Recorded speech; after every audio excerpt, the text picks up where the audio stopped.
Morning. Could have a big snowstorm later. Well, half a foot, so it's not too bad. It's all icy out today, and I figure it's a good day to steam these limbs indoors.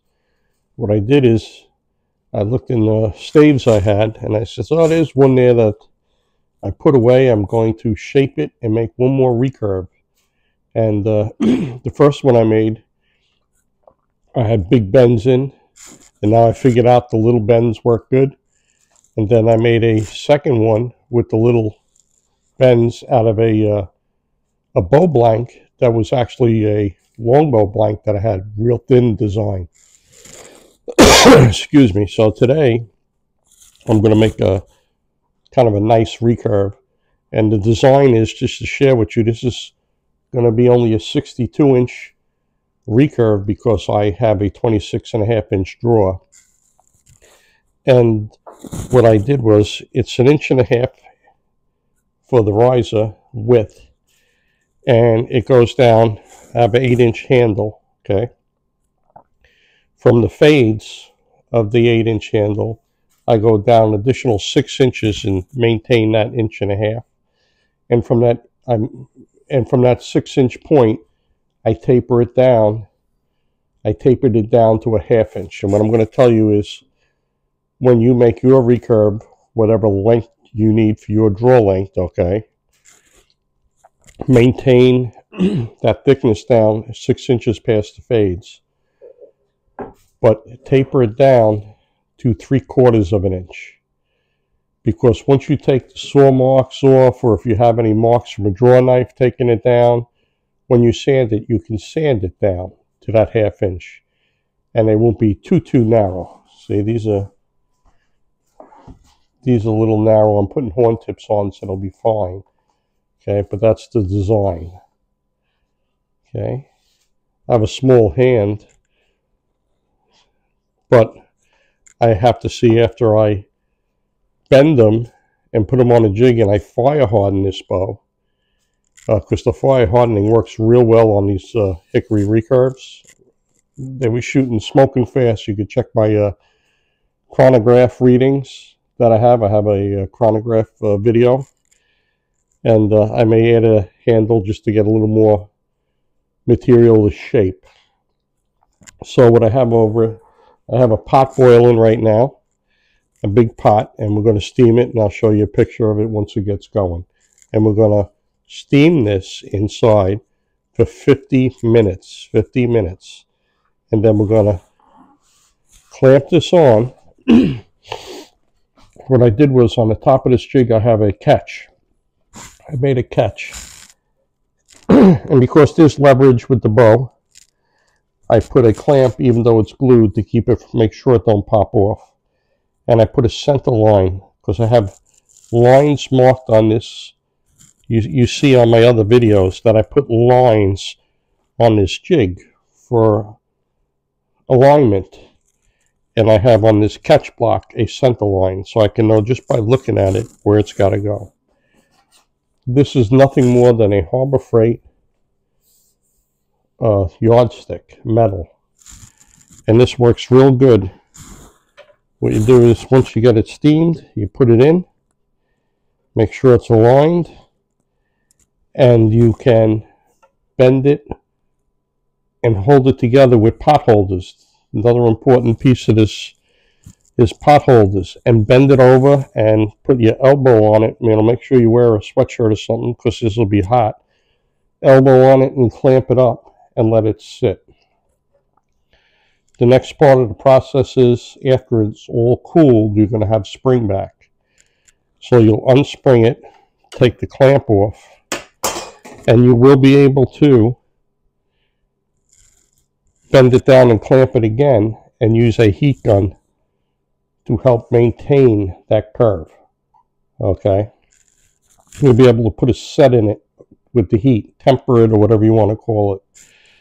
So that's the project for today. I'm going to make another recurve, and the one I have, that the limbs had a lot of tension on it because I had the big recurves, that was a 35-pound bow. And the one with thin limbs that I kept on having a twist, was 43 pounds, and it's smoking fast. Like, again, just referenced that chronograph.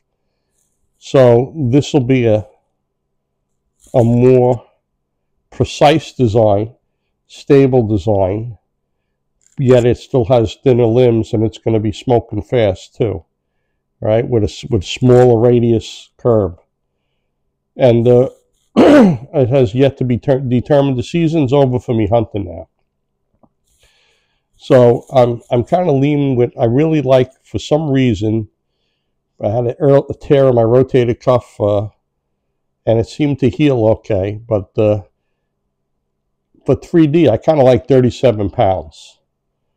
So I'm undecided on where I'm going to go with this, but I'm kind of leaning towards a 3D bow. I think it'd be fun to have a perfect recurve for 3D.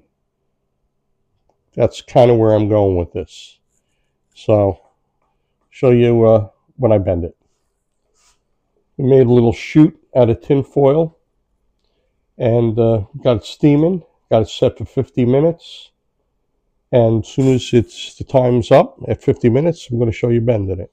Okay, here we go. You only had a limited time to do this, so we put it down here where the catch is. I got it aligned. You got like good 5-6 seconds to do this here. Put this together. I got the clamp here.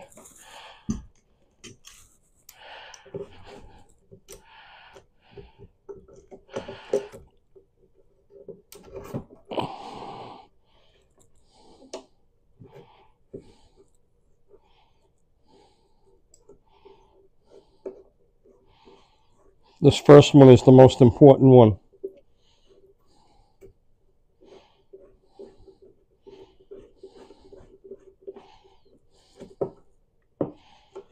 Because we want it aligned.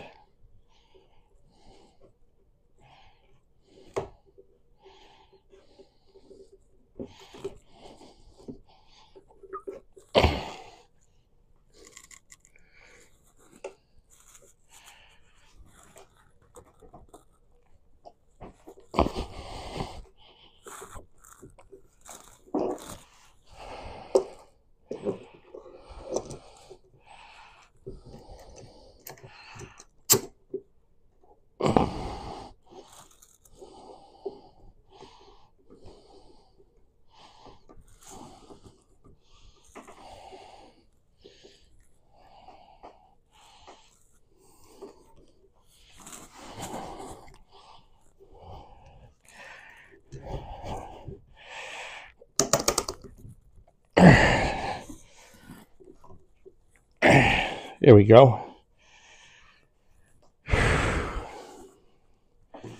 The problem I just had was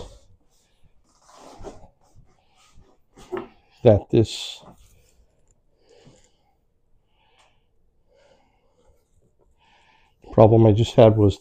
yardstick had a bow in it. So to try and get it to fit against this here, I had to compress this first before it hit the wood. So live and learn. From the last time I bend it, it had a little bend in this metal. Straighten it out, bend it back, flex it back a little bit, and this way it's closer to the wood. But we got it. It's lined perfect. I got the lines. It's lined perfect here. Yep. Everything looks good. It's looking good.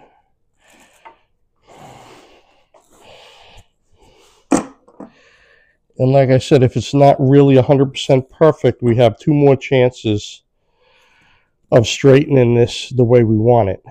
When this cools and takes the set, we're going to remove this, and it's going to have some spring back. And with the spring back that it has, we're going to clamp this and heat it. We're going to clamp this and heat it to make it set the way we want it. And then we have one more opportunity to straighten it out when we clamp this on the fire hardening slight back set jig for the recurve that I made. And what I suggest that you do is, like, I got short draw, so it's going to wind up that any recurve I make for me is going to be 62. So what I did was I made the recurve, and I drew the recurve curves on the board on a 2x10, on a 2x8 actually, and I trimmed it to how I wanted it to conform, okay? And it fits perfect. If you have a longer draw and you want a longer one, you should make it for the recurve that you're using. Now, I have contemplated taking that jig I have, cutting it down the center to be able to expand it or bring it in with the, pieces of metal to make it longer or shorter and screw the screws in, so I can make it fit multiple size recurves. But it's not like I'm making bows for a living. This is a hobby. So this is going to be the recurve for me. I have another friend that wants to make a recurve, and I told him it's a real pain in the neck straightening it out. I'm really not. And the fire hardening bows are almost as fast, These are a little faster, but he seems to want to make one. I said, all right, if we're going to handle this, and I'm going to make one with you, we'll do it when it's warmer in the spring.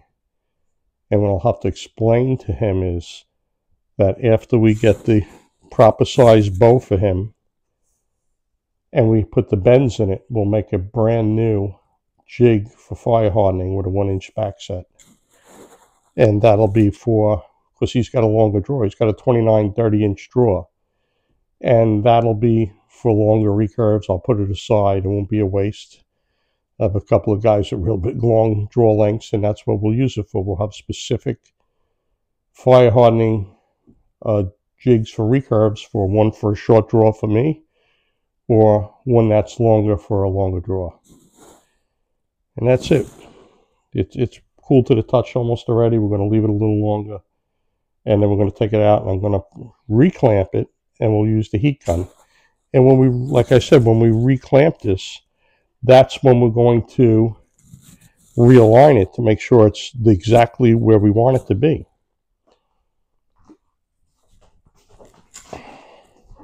Okay, I removed the metal clamp. We had some spring back, and then I just clamped it right away, bent it down. Again, you don't want to force nothing, but it goes nice and easy. It was only lifted up a little bit. And now we're going to use the heat gun. And if you can see, I have the clamp positioned on this side, so I'm able to go back and forth, okay? I'm going to stop it now. I want to show you the alignment. You can see it or not, but I have alignment marks on the side, and it's even on both sides. And if you look down towards the end of this board here, it's even on the end too. And again, it may need some tweaking, but the lines I put on the sides as a guide really help out. So I'm going to use the heat gun, and I'll show you what it looks like. Okay, so I heated this up. I concentrated here on this curve here now. It's been 7 minutes, just working from the curve up the curve of the jig here. So where I have this clamp now to the end, I noticed the riser was twisted a little bit. I put a clamp on and a weight, another clamp for a weight, to level it out, to make it level. And now I'm going to work from here to here for another 7 minutes, a little more than 5 minutes.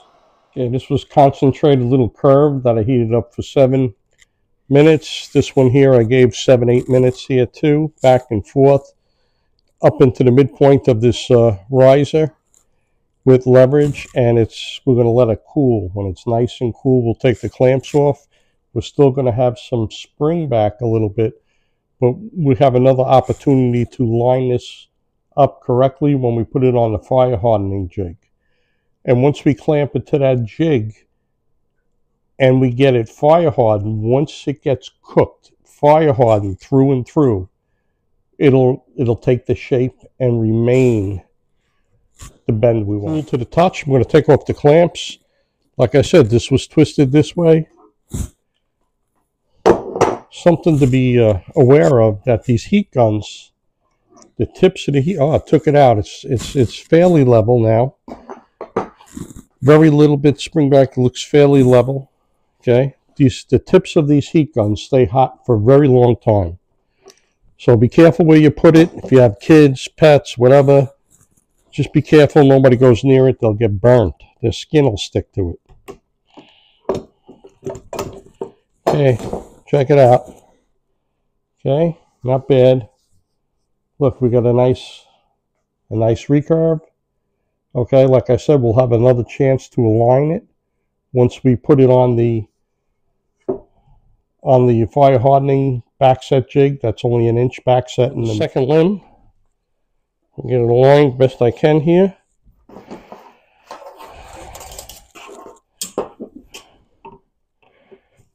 Okay. Try this clamp again.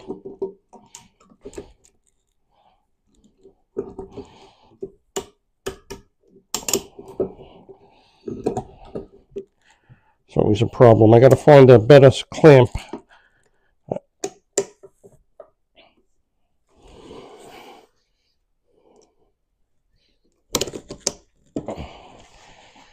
Okay, that's it.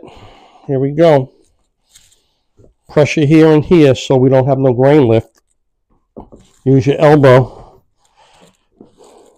Looks aligned.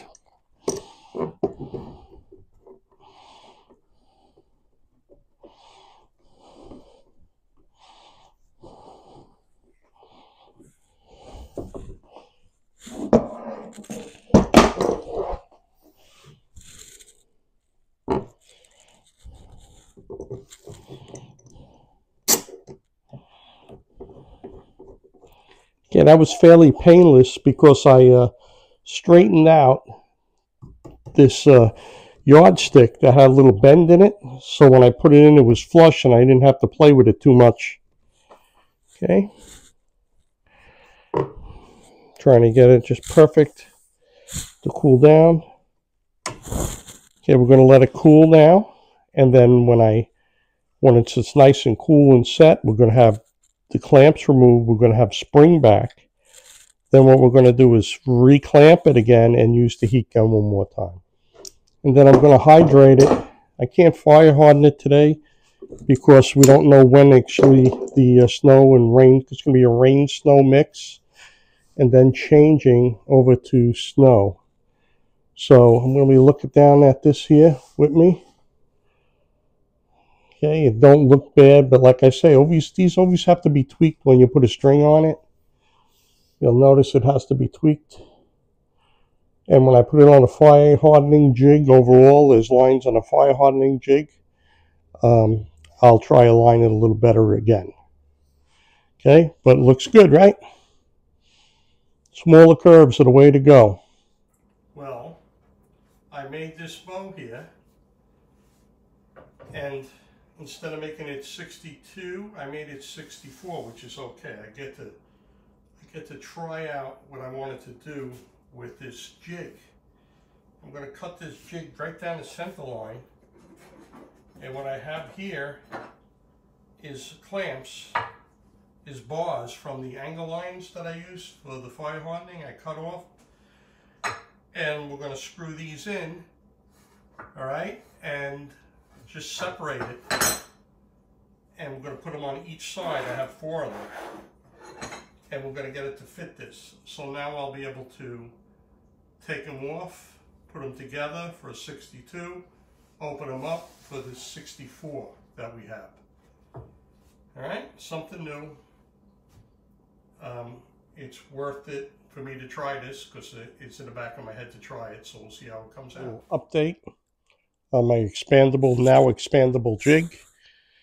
I cut it in the center, pulled it apart so that the curve ends match the curves in the bow. And what I have from the clamps left over from my clamps, I shortened my fire hardening clamps. I have the end piece of the L brackets that I cut off to make it shorter. And I'm going to pre-drill holes and screw in these braces, 2 on each side, and that'll keep it together, and then we'll adjust it further. But what's holding this up now is a clamp on each side. And I'm going to just double check, realign it, pre-drill holes, and put it together. Jig. I put one bar here and another bar on top, and it's sandwiched. And there's 4 screws, and that'll keep it from flexing. If I had just 2 screws, it may go up and down. And then I have another bar going across the back side, which you can't see. I have the ends clamped where they're supposed to be. I'm going to take this off the table, lay it down, and get it ready for fire hardening. And I'm going to take a glance at the weather, and I think I might be able to run outside and fire harden this for 2 hours before the storm comes.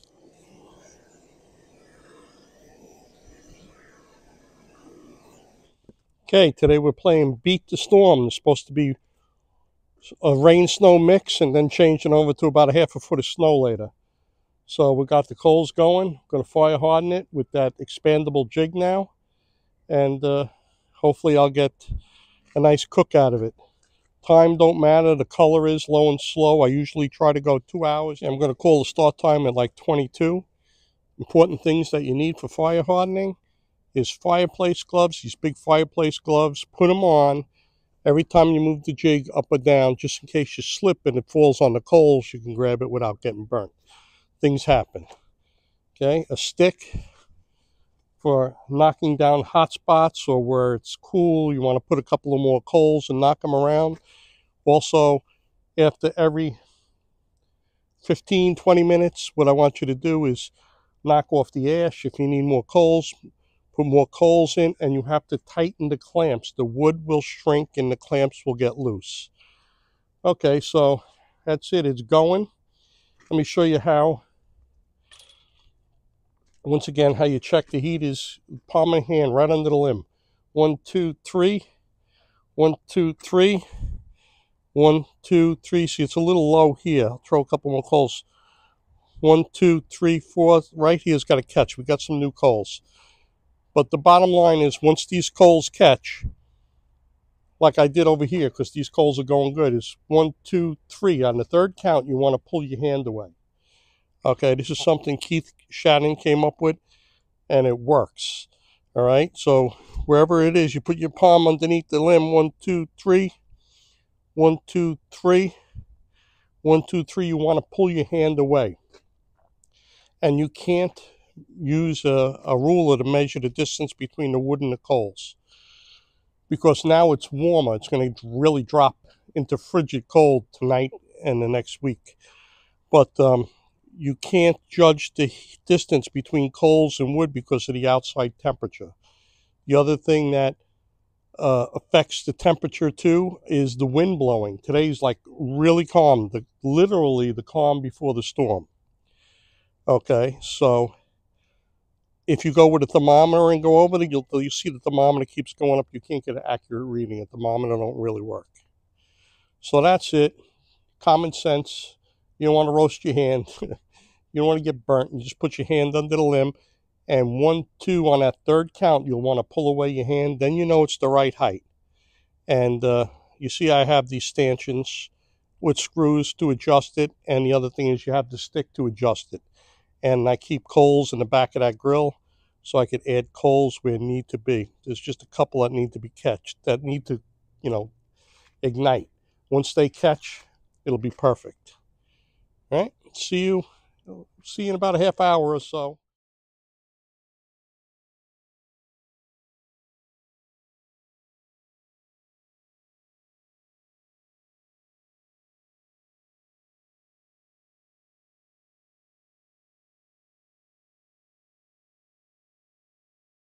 Okay, that was after a half hour. You can see there was 1 or 2 hot spots, but the wood's thick, and when I tiller it, I'm going to remove some material. I put more coals on. We got to check the heat and be careful now. And we don't want it to get too hot. And the reason it's smoking is because the coals are catching. And once the coals get caught, we have to keep checking it because we're going to have to raise it a little bit more. See you in about a half hour. It's been an hour. Check the color. It's got color going good throughout the whole bow. Just checking the temperature, Ken. The coals are going good. and it's at the hour mark, and it's got color.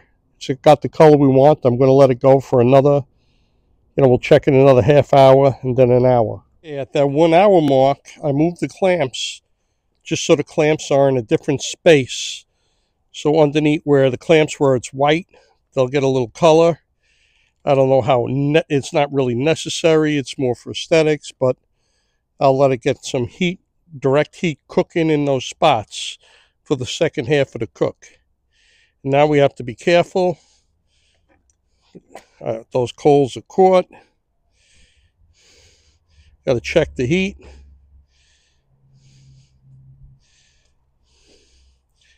And monitor it. And we're at the end. We're at the end now. So this is going to cook a little more. And in a half hour or so, it'll be 2 hours, and I'll take it off and put it on the table and show you. Talk about good timing. We just got done, and you can look at the hail, the snow on my arm. It's ice and snow coming down. And we got fire hardening throughout. I'm going to let it cool. I'm going to remove the clamps. I'm going to put moisture on it, which we're getting some moisture from the sky. But once it cools down, I got a wet rag, and I'm going to wipe it down. Just going to leave this cool here, put the camera in my pocket so it don't get ruined, clean up, and then I'll show you. Okay, check out the Recurve. Okay. Check out the back set. We got that 1-inch back set in there. Okay, I'm going to show you how the fire hardening came out.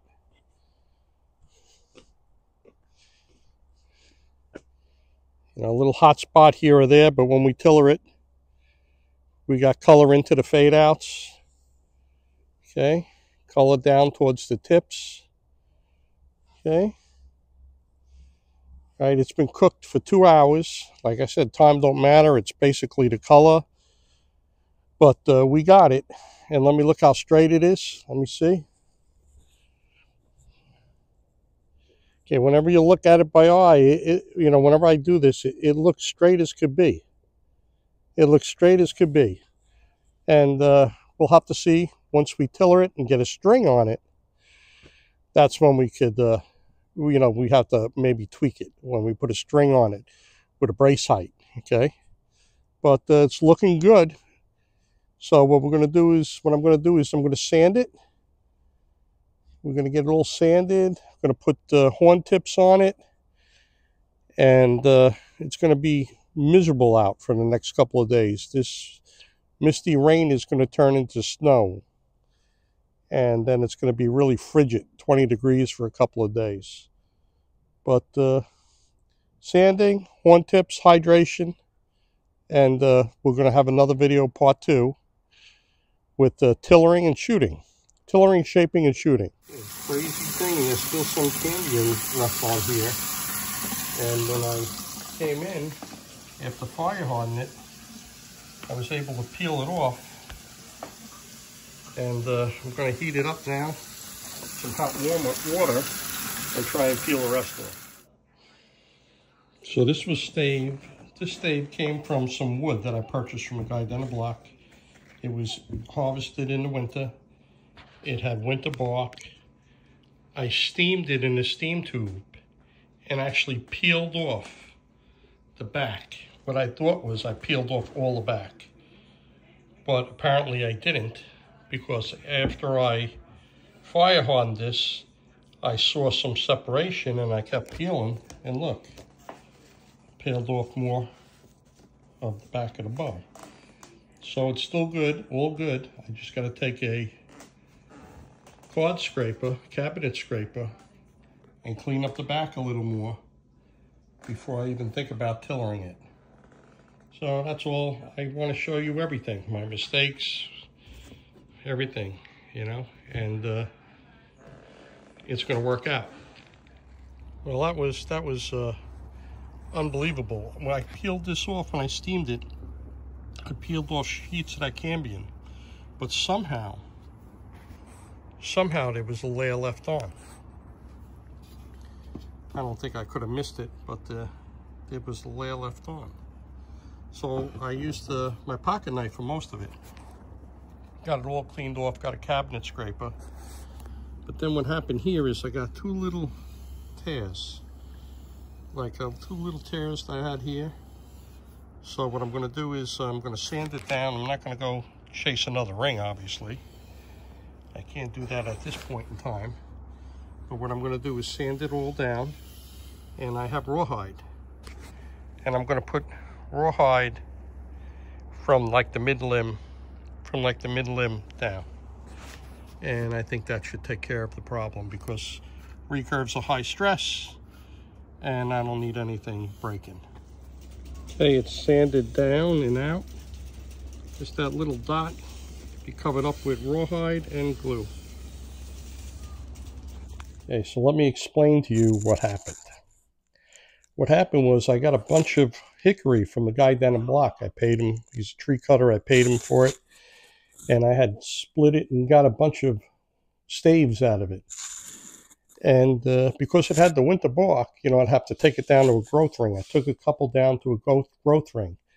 And then I says, let me just try and steam it and see what happens. You know, guys say, oh, you're going to put it in the shower, and believe me, it is not going to come off in the shower with you unless you're in there for 24 hours. So I got the Wagner steamer and the steam tube, and there's a video on this. If you check backing.Joe, there's a video that you can take off the winter bark. So I'm steaming it, and I steamed it for like 45-50 minutes. And I noticed it got soft, and I was able to use the draw knife and peel a lot of it off with the draw knife. It softened it up, but it didn't come off. And what happened was, while I was in the process of removing the cambium and all from one of the staves, I got interrupted. Somebody stopped over or whatever, or got a delivery, and I was talking to the guy. Whatever happened, an hour and 15 minutes, the stave stayed in the steamer. And I went, oh wow, an hour and 15 minutes it's been in there. I pulled it out, and I was able to peel the cambium and bark right off like it was butter. Like it was butter. I peeled it right off. It was unbelievable. That's how you take winter bark off. So I wanted to make a recurve, and I grabbed this out of this was a stave I had in a corner, and I pulled it out. I said, oh, it looks okay. On one side, if you looked on the one side, you see a little bit of cambium on the left here. I didn't realize that might have been one that I started to scrape and I got interrupted. Or something happened. I started to scrape and then didn't finish it. Right? Anyway, that one was one of the staves that wasn't completed. The cambium wasn't removed. Obviously, you know. And you know, I guess if I wasn't so tired, maybe I would have noticed the brown on the side or whatever on the edge. But I grabbed it, I shaped it, you know, and here we go. I got it peeled off, actually. You know, you saw me peel it off. I used my pocket knife and scraped almost all of it off. Then when I went to sand it, I sanded it, and I got two little, like, dimples. Two dimples that I would have to go down to another growth ring. You know, I'd have to take this down to another growth ring, and I don't know how much material I'd have, and it'll be rough with the little curves getting down to that growth ring. So it's cleaned up. It's down. It's pretty good, except for that two little tiny little dimples that I got there. And what I'm going to do is I got rawhide soaking that I got from twistedstave.com. And I got one piece, and I'm going to put one piece from here to here, 35 inches. It's going to cover those two dimples nicely. And I'm going to trim it. And it shouldn't affect the speed, really, because it's just covering the midsection of the bow. And if anything, it'll just make it stronger, you know, make it stronger, a little more bulletproof, let's say. So that's it. I guess in the future I got to check the staves better than I did, but I thought they were I thought they were peeled, they were down, they were ready, they were scraped, they were brought down to a growth ring. I thought they were all set to go, and that's why I didn't check it. And apparently that one slipped through the cracks, you know, for the many staves I had. So, enough of that. I'm going to take 36 grit. I'm going to go down, that's 35 inches long, that one piece of rawhide. I'm going to scuff it up good. I'm going to let it drink up Type Bond 3. I'm going to lay it down. I'm going to squeegee it. Okay, that's what I do. I squeegee it, use my hands, and then I'm going to wipe it with a wet paper towel at the end. You can watch some of my other videos. You'll see how I do it.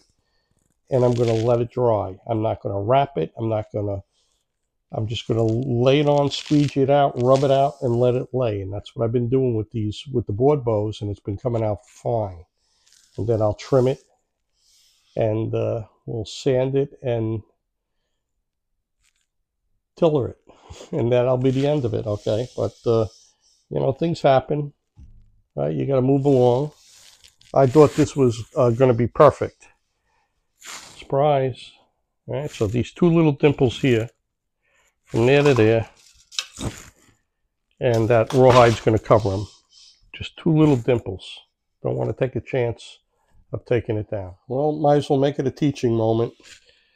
So what I did was I marked the center with a pencil, you know, because I had it marked on the side. Carried it over here. Measured 35 inches. Okay, it's 35 inches. And you don't want to mark pencil marks now. You know, we don't want pencil marks here now. So I used tape. So I put tape at that 35.5 inch mark. So this is where the rawhide's going to lay. I took 36 grit disc, scuffed it all up. Okay, it's all scuffed up. And we have Type Bond 3. And we're going to start putting the Type Bond 3 on now. We're letting that soak. We're letting that rawhide soak for an hour. Okay, the good thing about this Type Bond, you just wash your hands when you're done. Okay, like finger painting here when you were a kid. Okay. We're going to put it on. I'm going to add a little water too to let it drink it up. Put some on there. Okay, now all I do is just dab my hand in here, a little water. Okay, because we want that in the wood. We want it to get good in the wood there. Okay, drank some up over here already. See?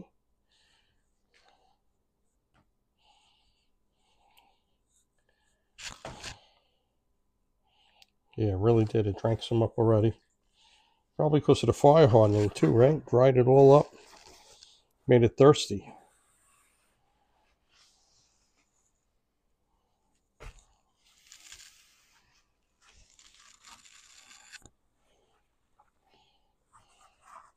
Always have plenty of paper towels when you do this. Okay. Just going to keep on massaging this in. I want it to get in the wood. I want the glue to get good in the wood.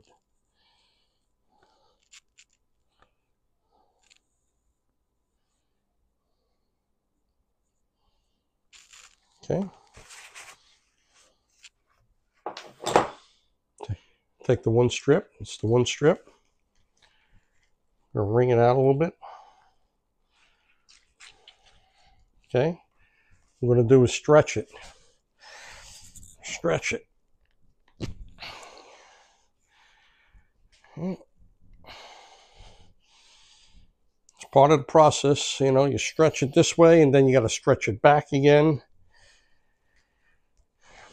And I guess it's for strength probably.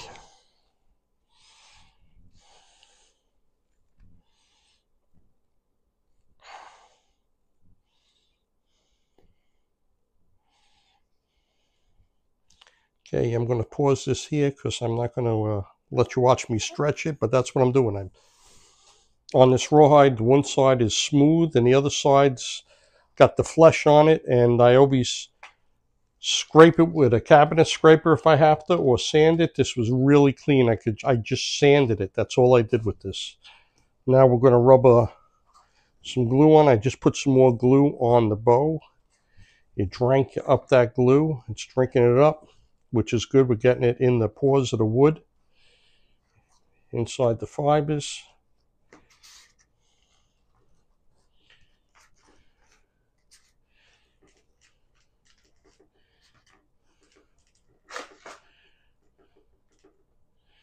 There we go. We're getting a good.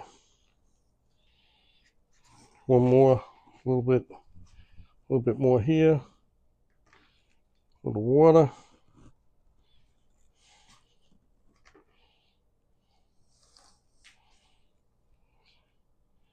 Okay, I'm really glad that this was drinking up the wood, drinking up the glue. Okay, and we're going to lay this down like this here.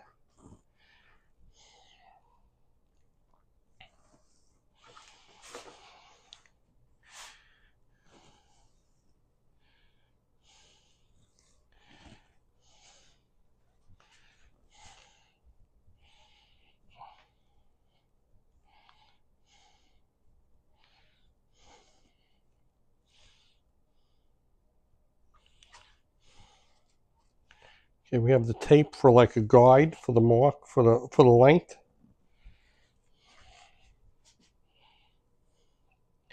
The end I'm going to cut is the thicker end.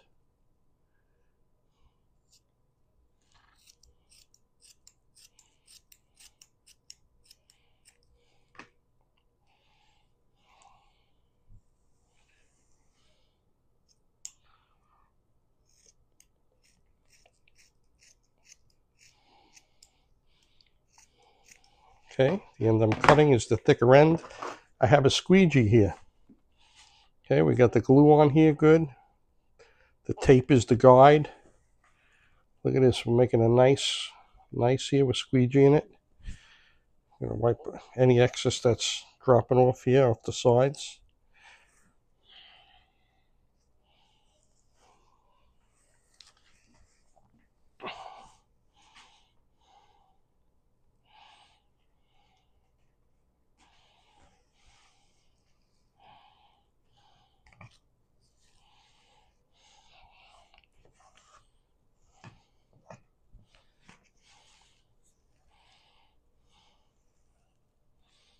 Okay, very nice. It's coming out really nice. This is all I do. I don't wrap it.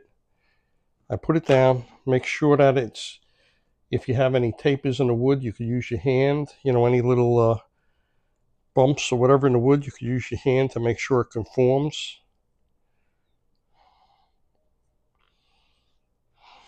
Then all I do is just take a little wet rag, wipe it over the top. Okay. Now I'm going to just check these limbs again on the side. I don't want big clumps of glue that I have to fight with to clean up. And you can sand them off, you could file them off, you could put it on the belt sander.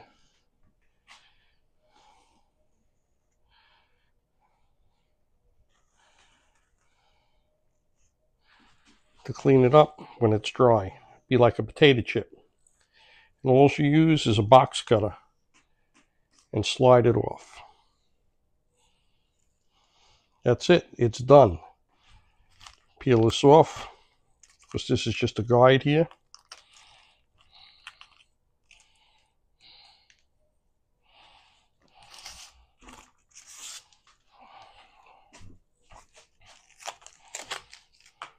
We're good. See if I can make this a little neater.